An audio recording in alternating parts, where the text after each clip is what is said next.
Okay, बिस्मिल्लाहिर्रहमानिर्रहीम। हम last session की कंटिन्यूशन में आगे बढ़ रहे हैं, where we were discussing the fifth definition of misbranded drug. Fifth definition means which is written under subclause 5 of clause S of section 3 of the Drug Act 1976. ठीक,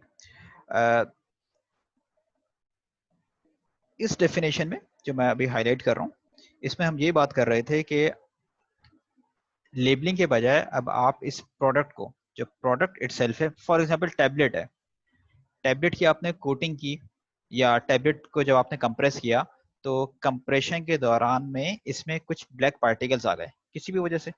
आमतौर पर होता है मशीन घिसती है पंच, और यार पुराने पंचेस होते हैं तो उसका ब्लैक पार्टिकल आ जाता है। अब ब्लैक पार्टिकल आएगा, अनकोटेड टैबलेट है, तो आप उसे कैसे हाइड करेंगे? प्रॉब्लम होती है। उसको हाइड करने के लिए किसी भी किस्म का आप कोई तरीके इस्तेमाल करते हैं। आमतौर पर लोग क्रश करके उसके अंदर कलर ऐड कर देते हैं। आसान नहीं है ये, वहां पर ये तो जो अनरेगुलेटेड सेक्टर होता है या जो जाली दवाइयां या नकली दवाइयां बना रहे होते हैं वो लोग इस तरह करते हैं। जो रेगुलेशन प्रॉपर फार्मास्यूटिकल इंडस्ट्रीज हैं जिन्हें हम और आप जानते हैं, वहां पर ऐसा होता नहीं है। मैं वैसे बता रहा हूँ। इसी तरीके से कभी कभी ऐसा होता है कि ऐसी टैबलेट जहां पर कोटिंग होनी है, उसकी जो कोर टैबलेट है, कोर टैबलेट में किसी किस्म की प्रॉब्लम आ गई है, तो उसको कवर करने के लिए आपने कोटिंग का कलर डार्क कर दिया है। समटाइम्स ये भी होता है। अगर ऐसा किया है तो ये ड्रग मिस ब्रांडेड ड्रग कहलाएगी। इसी तरीके से कभी ऐसा होता है कि कुछ टैबलेट्स आपने देखी होंगी, they are very shiny. Sugar coated tablets है, शुगर कोटेड टैबलेट में शाइन आती है, अच्छी खासी शाइन आती है, लेकिन आप ऑन पर्पस उसे एक्स्ट्रा शाइन दे रहे हो, मतलब वैक्सिंग के बाद पीजी का भी स्प्रे कर रहे हो ताकि एक एक्स्ट्रा उसमें ग्लॉसी अपीयरेंस आए, एक्स्ट्रा ग्लॉसी अपीयरेंस आए, तो आप शायद हाइड करना चाह रहे हैं, क्वालिटी को बढ़ाना चाह रहे हैं। तो अगर कोई मेल इंटेंशन होगी तो उन मेल इंटेंशन की बेसिस पर भी इसे मिस ब्रांडेड ड्रग कहा जा सकता है। अगेन मिस ब्रांडेड ड्रग की डेफिनेशन में शुरू की जो आपने 4 डेफिनेशन देखी, they are pertaining the label itself. Fifth definition बात हो रही है प्रोडक्ट की, और सिक्स डेफिनेशन में अब बात आ गई है स्पेसिफिकेशन की, कि आपने कहा कि इस ड्रग को हमने किसी पर्टिकुलर फार्माकोपिया की स्पेसिफिकेशन को फॉलो करते हुए बनाया है, लेकिन एक्चुअली आपने ऐसा नहीं किया। अब इसको जरा सा मैं क्लियर कर दूं, फार्माकोपिया में किसी भी ड्रग को बनाने का तरीका नहीं लिखा हुआ होता। कुछ प्रिपरेशंस हैं, हाँ कुछ जनरल प्रिपरेशन है वो जरूर हो सकती हैं। फार्माकोपिया में आमतौर पर इनके टेस्टिंग मेथड्स होते हैं ड्रग के, ड्रग को बनाने का तरीका नहीं लिखा हुआ होता। ओके, तो यहाँ पर किसकी बात हो रही है? यहाँ पर यह बात हो रही है कि आपने फॉर एग्जाम्पल डिसइंटीग्रेशन टाइम से तो आप लोग वाकिफ होंगे ना। अब यहाँ मुझे इनपुट चाहिए। Yes, sir. ठीक है, इसी तरीके से वेट वेरिएशन टेस्ट से भी आप लोग वाकिफ होंगे। ठीक, Yes, sir. जब आप लोग ठीक है, वेट वेरिएशन टेस्ट आप लोगों ने पढ़ा होगा तो आपको ये भी पता होगा कि ब्रिटिश फार्माकोपिया का स्टैंडर्ड थोड़ा सा डिफरेंट है और यूएसपी का थोड़ा डिफरेंट है। जी सर। ठीक, Yes, sir. इसी तरीके से सेकेंड ईयर से आप लोगों को पता है, जब भी आप सिरप बनाते हैं तो बीपी के सिरप की कैलकुलेशन थोड़ी सी डिफरेंट है, यूएसपी के सिरप की डेफिनेशन थोड़ी सी डिफरेंट है। ठीक है, और एक में 67% वेट बाय वेट की बात होती है, एक में 85% वेट बाय वॉल्यूम की बात हो रही होती है। तो ये डिफरेंस है फार्माकोपिया का। तो मिस ब्रांडेड ड्रग उस वक्त कही जा सकती है जब आपने क्लेम तो किया हुआ कि आपने बीपी को फॉलो किया है, लेकिन सिरप आपने 85% वेट बाय वॉल्यूम बना दिया, या आपने कहा कि हमने बीपी को फॉलो किया है लेकिन आपने वेट वेरिएशन टेस्ट यूएसपी के हवाले से क्लियर कर दिया। ठीक है, यहाँ पर मेरा ख्याल है कि ये डेफिनेशन क्लियर है। अगली डेफिनेशन कौन सी आती है? सब स्टैंडर्ड आती है इसके बाद? सर रजिस्टर्ड ड्रग आ रही है। नहीं, रजिस्टर्ड ड्रग आ रही है। अच्छा, नहीं ये डेफिनेशन नहीं है, चलें। जी जी, वेटिंग एरिया में इस वक्त वेटिंग एरिया में कोई भी नहीं है, मेरे पास शो नहीं हो रहा कोई।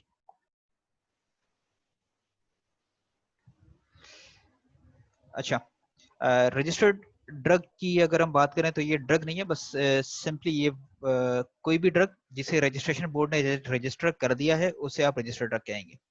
ठीक है, और इस सेक्शन 7 का रेफरेंस दिया है। सेक्शन 7 हम बार बार जो दोहराते जा रहे हैं, तो आप लोग को क्लियर हो गया होगा कि सेक्शन 7 में क्या होता है। सेक्शन 7 में रजिस्ट्रेशन ऑफ ड्रग की बात हो रही है और सेक्शन 6 में सेल ऑफ ड्रग की बात हो रही है।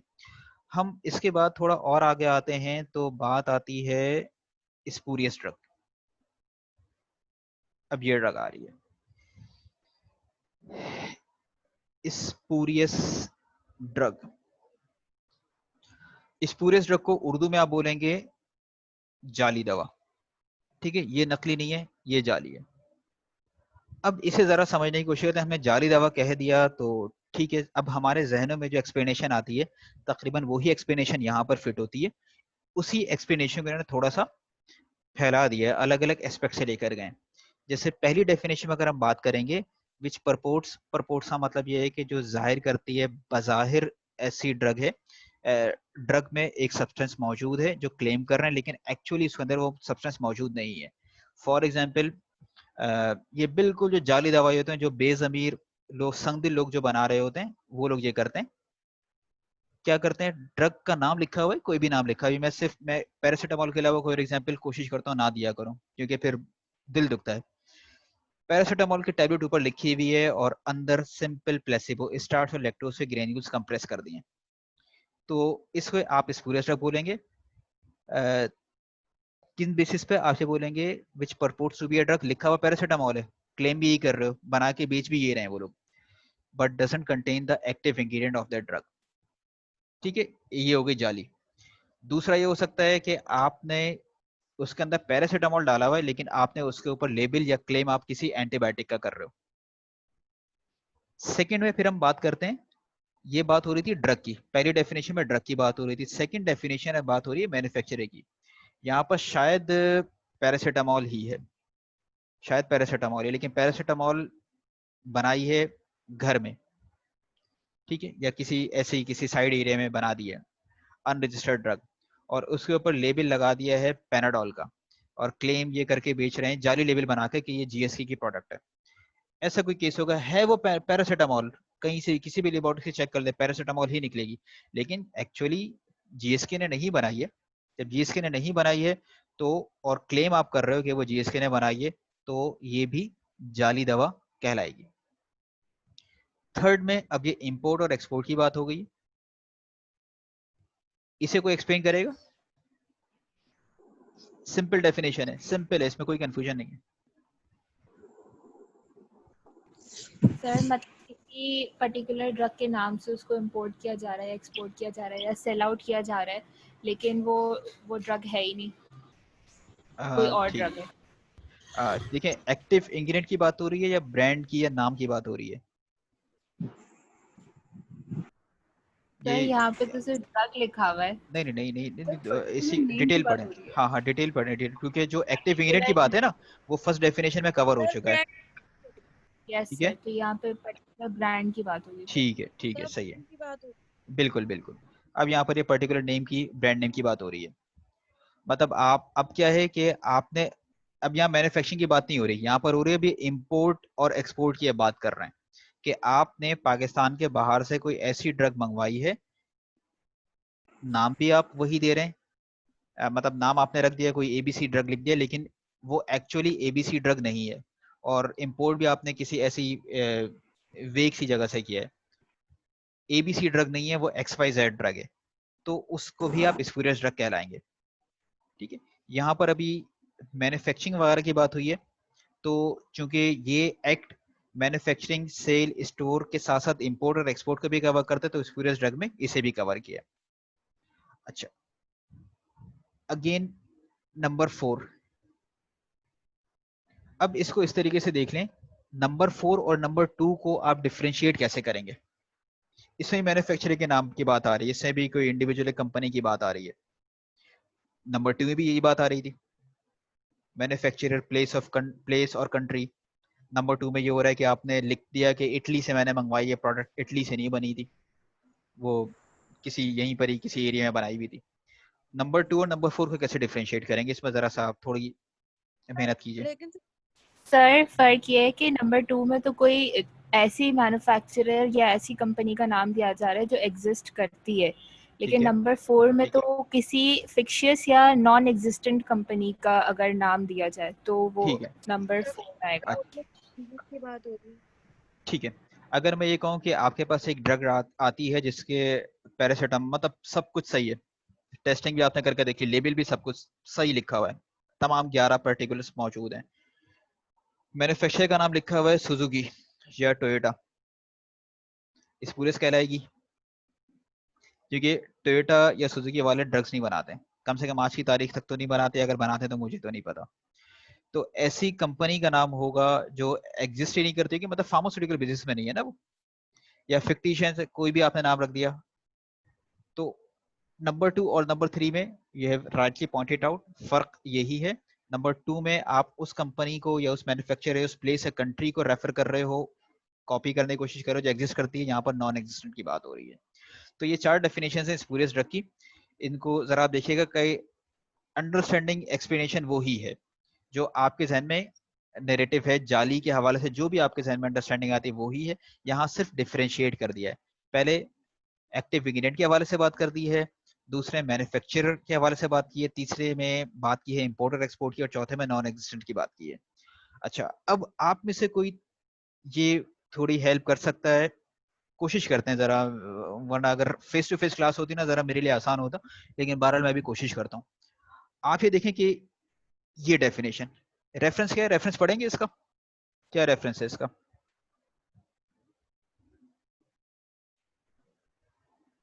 रेफरेंस बताएगा कोई मुझे इसका?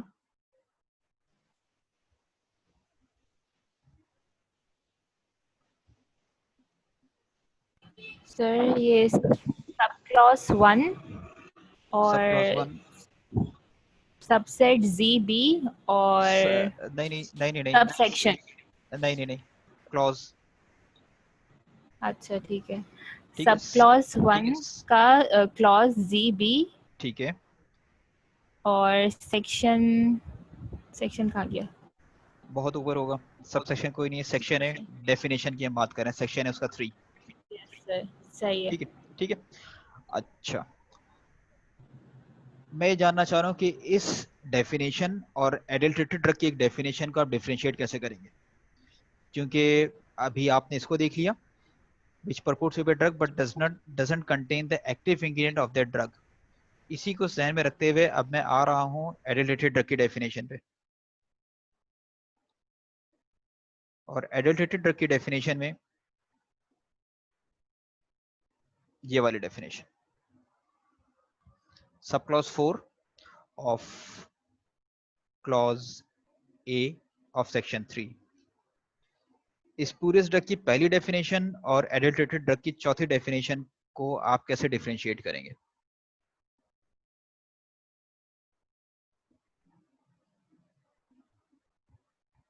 अगर आप इसको, मैं जवाब की बात नहीं कर रहा, अगर आप इसमें कुछ फर्क के लिए जहन लगा सकते हैं अभी, या आप इसमें कुछ डिफ्रेंसिएशन निकाल सकते हैं, तो ये पॉजिटिव साइन होगा कि ultimately you have started to study the law.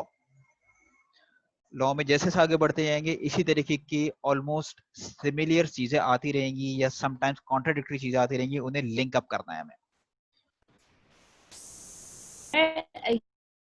का जो स्कोर है इसमें लिखा हुआ है कि जो एक्टिव इंग्रेडिएंट प्रिस्क्राइब्ड है वो नहीं, लेकिन मतलब जो एक्टिव इंग्रेडिएंट प्रिस्क्राइब है उसकी जगह कोई और एक्टिव इंग्रेडिएंट यहाँ पे, जबकि दूसरी जगह स्पूरियस ड्रग में लिखा हुआ है कि एक्टिव इंग्रेडिएंट प्रेजेंट नहीं है। ठीक है, कोई और ऐड करेगा? क्योंकि देखें, मैं आपको फ्रेंकली बताऊं एक बात, सेशंस मैं कोशिश कर रहा होता हूँ रिकॉर्ड करने की, ठीक है, और रिकॉर्डिंग के बाद मैं शेयर कर रहा हूँ पब्लिक फोरम्स पे।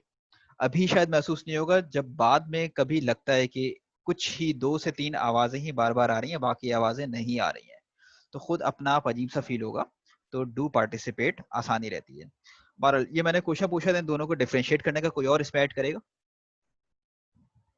फिर मैं जो मेरा ओपिनियन है मैं वो शेयर करता हूँ, मैं ये नहीं कह रहा कि मैं इसका आंसर दे रहा हूँ, सिर्फ मैं आपका ओपिनियन सुनने के बाद अपना ओपिनियन शेयर करूंगा, उसके बाद फिर देखते हैं कि क्या होता है। कोई और बोलना चाहेगा इसमें? मेरे लिहाज से इसमें ये है अलावा भी जो है वो कोई दूसरा फॉरेन पार्टिकल या कोई भी दूसरा वो भी प्रिस्क्राइब नहीं है, वो सब्सटेंस भी इसके अंदर मौजूद है। ठीक है, सही है। और आवाज थोड़ी स्टूडियोज के अंदर जो प्रिस्क्राइब ठीक है, और स्टूडियोज के अंदर जो भी एक्टिव इंग्रेडिएंट प्रिस्क्राइब किया गया था वो एक्टिव इंग्रेडिएंट ही नहीं है उसके अंदर। गुड गुड, ठीक है।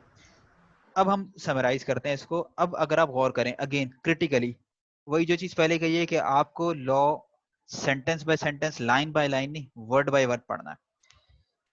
इस पूरे ड्रग में एक्टिव इंग्रेडिएंट की बात की गई है, वहां पर एक्टिव इंग्रेडिएंट एब्सेंट है, ठीक है ही नहीं, उसका कोई इफेक्ट ही नहीं है इस पूरे ड्रग में। जबकि एडल्ट्रेटेड ड्रग में किसी भी सब्सटेंस की बात हो रही है, ये एक्सिपिएंट्स भी हो सकते हैं, वहां इस पूरे इसमें एक्सक्लूसिवली एक्टिव इंग्रेडिएंट की बात हो रही है।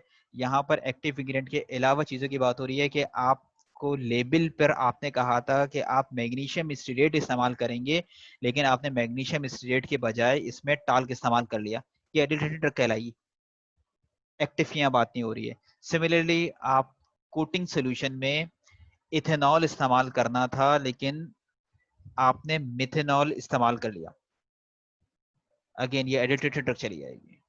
ठीक है, तो हमें इस तरीके से डिफरेंशिएशन निकालनी है। मैं फिर रिपीट कर रहा हूँ, वहां जो डेफिनेशन, अब ये डेफिनेशन है, मैं अगेन कोशिश करता हूँ कि स्क्रीन के उसी पोर्शन पे वापस जाऊं।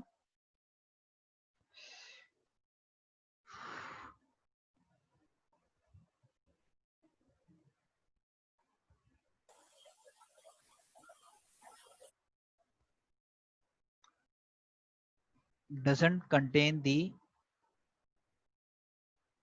active ingredient of that drug, यहाँ पर एक्टिव इंग्रेडिएंट की बात आ रही है। ठीक है, अगर हम इसे और बजाहिर ये दोनों मिलते जुलते लग रहे हैं, लेकिन हमने जरा क्रिटिकली वर्ड बाय वर्ड इसको देखा तो हमें यहाँ पे डिफरेंस इसके नजर आए। ठीक है, यहाँ पर स्पूरियस ड्रग की बात खत्म हुई। स्पूरियस ड्रग के बाद फिर एक और डेफिनेशन आ रही है, इनफैक्ट द लास्ट वन, वो है सब स्टैंडर्ड ड्रग। सब स्टैंडर्ड ड्रग का मतलब एक ही लिखा हुआ है, a drug which is not of specification. अब जब हम ये देखते हैं नॉट ऑफ स्पेसिफिकेशन, तो जहन में सवाल आता है कि स्पेसिफिकेशन क्या होती है। स्पेसिफिकेशन को देखें, शायद डेफिनेशन में मौजूद है स्पेसिफिकेशंस। यस, स्पेसिफिकेशंस आ गई। अब स्पेसिफिकेशंस स्पेसिफिकेशंस क्या है? स्पेसिफिकेशंस को मजीद एक्सप्लेन किया हुआ है। एक आ गया कि सच स्पेसिफिकेशंस एज में बी प्रिस्क्राइब्ड, इसके कोई रूल्स बने हुए होंगे। तो इस वक्त एग्जैक्टली मुझे याद नहीं आ रहा इस मैनुअल में ड्रग स्पेसिफिकेशन को रखा है या नहीं रखा, वरना ड्रैप की वेबसाइट पर तो स्पेसिफिकेशंस मौजूद हैं। आप लोगों के ध्यान में क्या अंडरस्टैंडिंग है, स्पेसिफिकेशन का क्या मतलब होगा, क्या होती है स्पेसिफिकेशंस? सर वो चीजें जो कि जरूरी हैं, मतलब जो चीजें ड्रग को डिफाइन कर रही हैं उसके अंदर उसको, जैसे अगर हम मोबाइल वगैरह को मोबाइल लेते हैं, कुछ लेते हैं, तो उसके अंदर हम स्पेसिफिकेशन चेक करते हैं कि उसकी क्या इफेक्टिव है और जैसे उसकी कितनी मेमोरी है, ठीक है, और इन मेमोरी, तमाम रैम, चीजों स्क्रीन को, तो साइज, ठीक है, हमें रैम कैमरा वगैरह वगैरह, इन तमाम चीजों को देखते हैं। ठीक तो है, इसी तरह से हम ड्रग की भी स्पेसिफिकेशन देखेंगे, उसकी कितनी एफिकेसी है, क्या पोटेंसी है, इन तमाम चीजों को देखते हुए हम करते हैं। ठीक है। अच्छा, इसको हम इस तरीके से देखें कि जो लेबल क्लेम है ड्रग का, वो लेबल क्लेम ड्रग कंप्लाई करती है नहीं करती। फॉर एग्जाम्पल लिखा है ना टैबलेट में, आमतौर पर लिखा होता है कि each tablet contain this much milligram of that drug, ये क्लेम है। क्लेम को जब आप चेक करेंगे तो चेक करने का कोई ना कोई तरीका होगा, ऐसे करेंगे, कंटेंट यूनिफॉर्मिटी टेस्ट करेंगे, या उसके जो दूसरे फिजिकल टेस्ट हैं, आपने डिसइंटीग्रेशन टेस्ट किया है, डिसोल्यूशन टेस्ट किया, या आप वेट वेरिएशन टेस्ट कर रहे हैं, इनका जो क्राइटेरिया होगा कि इसको किन बेसिस पर आप कहेंगे कि हाँ ये पास कर रहे हैं। जैसे वेट वेरिएशन टेस्ट की लिमिट आपको पता है कि वो वेट पर डिपेंड कर रही होती है, अकॉर्डिंग टू यूएसपी 130 मिलीग्राम से कम की अगर टैबलेट होगी तो 10% वेरिएशन अलाउगी, एंड सो। तो ये इस तरीके के जो पैरामीटर्स हैं, इनको जनरली आप स्पेसिफिकेशन में कह देंगे। और यहाँ इस डेफिनेशन में तो सिर्फ ये जनरली ये बताया गया है कि इसके अलावा, मतलब फार्माकोपियस 7 फार्माकोपियस की लिस्ट दे दी है, 8वें में सच अदर पब्लिकेशन का नाम दे दिया है, और ये कह दिया कि जो कुछ इसके अंदर मौजूद है वही स्पेसिफिकेशन कहलाएगा। ठीक, अच्छा एक बात और देखिएगा आप लोग, कुछ प्रोडक्ट्स ऐसी होती हैं जिनमें गौर कीजिएगा कि कहीं पर लिखा होता है कि specifications as per BP standard या एज पर यूएसपी, और कहीं कहीं पर लिखा होता है कि एज पर उस कंपनी का नाम as per ABC standard, as per XYZ specifications. तो उधर जो स्टैंडर्ड सेट्स की हैं उनकी बात होगी। इस वक्त मेरे पास कोई एग्जांपल है नहीं, कोई एग्जांपल होती तो मैं उसका इमेज लेके मैं अगले किसी न किसी वीडियो सेशन में मैं शेयर जरूर कर लूंगा, या लेबलिंग में खास तौर पर जरूर कर लूंगा उसे शेयर, कि लिखा होता है कहीं पे ब्रूक्स स्पेसिफिकेशन, हेलिक्स स्पेसिफिकेशन वगैरह। आमतौर पर जो न्यूट्रोस्यूटिकल्स होते हैं ना, न्यूट्रोस्यूटिकल वाले इन चीजों को जरूर मेंशन करते हैं। ठीक है, तो यहाँ पर हमने सब स्टैंडर्ड ड्रग की डेफिनेशन को देखा। तो ड्रग की जो डेफिनेशंस थी इन्हें हमने देखा। एडल्ट्रेटेड ड्रग्स हमने शुरू किया और उसमें हमने देखा कि अगर 5 डेफिनेशंस हैं तो सब में डिफरेंसेस हैं। काउंटरफीट की डेफिनेशन देखी, मिस ब्रांडेड ड्रग की डेफिनेशन देखी, मिस ब्रांडेड के बाद स्पूरियस, और स्पूरियस के बाद सब स्टैंडर्ड। तो इन डेफिनेशंस को देखने के बाद अब हम इस लेवल पर हैं कि सिचुएशन को देखते हुए हम ये आइडेंटिफाई कर सकें कि ये किस टाइप की ड्रग की बात हो रही है। सेशन बस मैं थोड़ी देर में एंड कर रहा हूँ। बस एक दो चीजें मैं सिर्फ मोटिवेशन के लिए मैं आप लोगों से और शेयर कर लूँ। सेक्शन 23 देखते हैं हम जरा। सेक्शन 23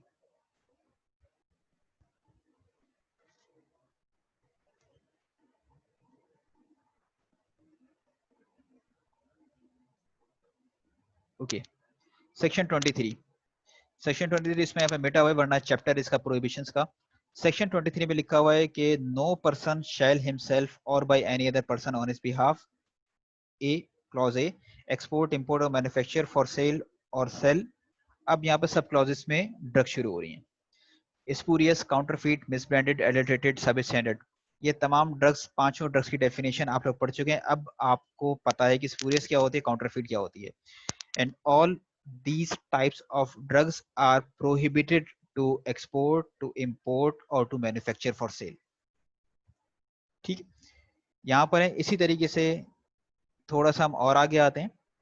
सेक्शन 27 को देख लीजिए। यहां पर है पेनल्टीज।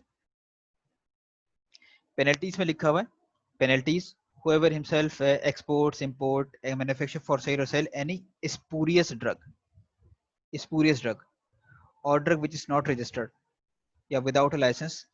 अभी सिर्फ मैं इसकी बात कर रहा हूँ कि अगर स्पूरियस ड्रग को कोई एक्सपोर्ट करता है, इंपोर्ट करता है या मैन्युफैक्चर करता है तो shall be punishable with imprisonment for a term which shall not be less than 3 years और मोर देन 10 years। तो मामले की संगीनी को समझे। स्पूरियस ड्रग की डेफिनेशन आप लोगों ने पढ़ी। सेक्शन 23 में लिखा हुआ है कि आप स्पूरियस ड्रग को ना एक्सपोर्ट करोगे, ना इंपोर्ट करोगे, ना मैन्युफैक्चर करोगे, ना सेल करोगे। और सेक्शन 27 में लिखा हुआ है कि इसके बावजूद अगर कोई सेल करता है, एक्सपोर्ट करता है, इंपोर्ट करता है, मैन्युफैक्चर करता है तो, और ये जुर्म साबित हो जाता है ड्रग कोर्ट में, तो अंडर सेक्शन 27 जो कल्प्रिट है वो shall be punishable with imprisonment of a term 3 साल से 10 साल के दरमियान, ये कोर्ट डिसाइड करेगी। ठीक है, ये आपको मैंने चीजें बताई, सारी चीजें कनेक्टेड होती हैं मोटिवेशन की रिसर्च का, कि उस डेफिनेशन को पढ़ने के बाद आगे की चीजें आप लोग के लिए आसान हो जाएंगी। अच्छा, अब नेक्स्ट सेशन में हमें क्या चीजें डिस्कस करनी है। नेक्स्ट सेशन में हम ये कर लेते हैं कि क्या आप लोग ये कर सकते हैं कि डेफिनेशंस, तमाम डेफिनेशंस को आप पढ़ लें, क्योंकि इसमें अब बहुत कम चीजें ऐसी होंगी जिन्हें हमें डिटेल में डिस्कस करना होगा। अगली क्लास कब है हमारी? कल है शायद।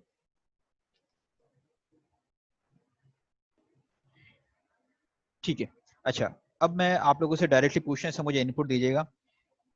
क्या कल के सेशन में डेफिनेशंस जितनी बाकी रह गई हैं उन्हें कवर करके आगे बढ़ें? थोड़ा रीड कर लेंगे आप लोग? यस नो तो बोलते हैं भाई। यस सर, कर लेंगे। ठीक है, डेफिनेशंस आप लोग पढ़ लीजिएगा। और अगेन आज के सेशन में थोड़ा बहुत अंदाजा हुआ होगा जिन लोगों ने थोड़ा पढ़ा है, मतलब एक दफा भी पढ़ लिया होगा, निस्बतन आसानी हुई होगी। तो इसी मैसेज को लेकर चलिएगा। जिस हद तक आप पढ़ सकें, मैं ये नहीं कह रहा क्योंकि टाइम कम है, कल आप मजीद मसरूफियात होंगी, कल क्लास भी है। इतनी डेफिनेशंस पढ़ सकते हैं, पढ़ लीजिएगा। एक्सप्लेन करना मेरी जिम्मेदारी है, समझ में नहीं आए तो सवाल करना आपकी जिम्मेदारी है। सवाल नहीं करेंगे तो फिर मेरी जिम्मेदारी खत्म हो जाएगी। ठीक है, और प्यूट्रिट का वर्ड पूछा था मुझसे क्लास के शुरू में, पिछले सेशन में प्यूट्रिट का पूछा था। प्यूट्रिट को ढूंढ लीजिएगा, नहीं पता चले तो अगेन कल सवाल पूछ लीजिएगा। ठीक है, यहाँ पर सेशन कंक्लूड कर रहे हैं। Thank you. हाँ, एक चीज मैं और कहूंगा, आज निस्बतन बेहतर इंटरेक्टिव सेशन था, ज्यादा लोगों ने पार्टिसिपेट किया, अच्छा लगा। इस चीज को आप बढ़ाएंगे तो देखें यू विल एंजॉय।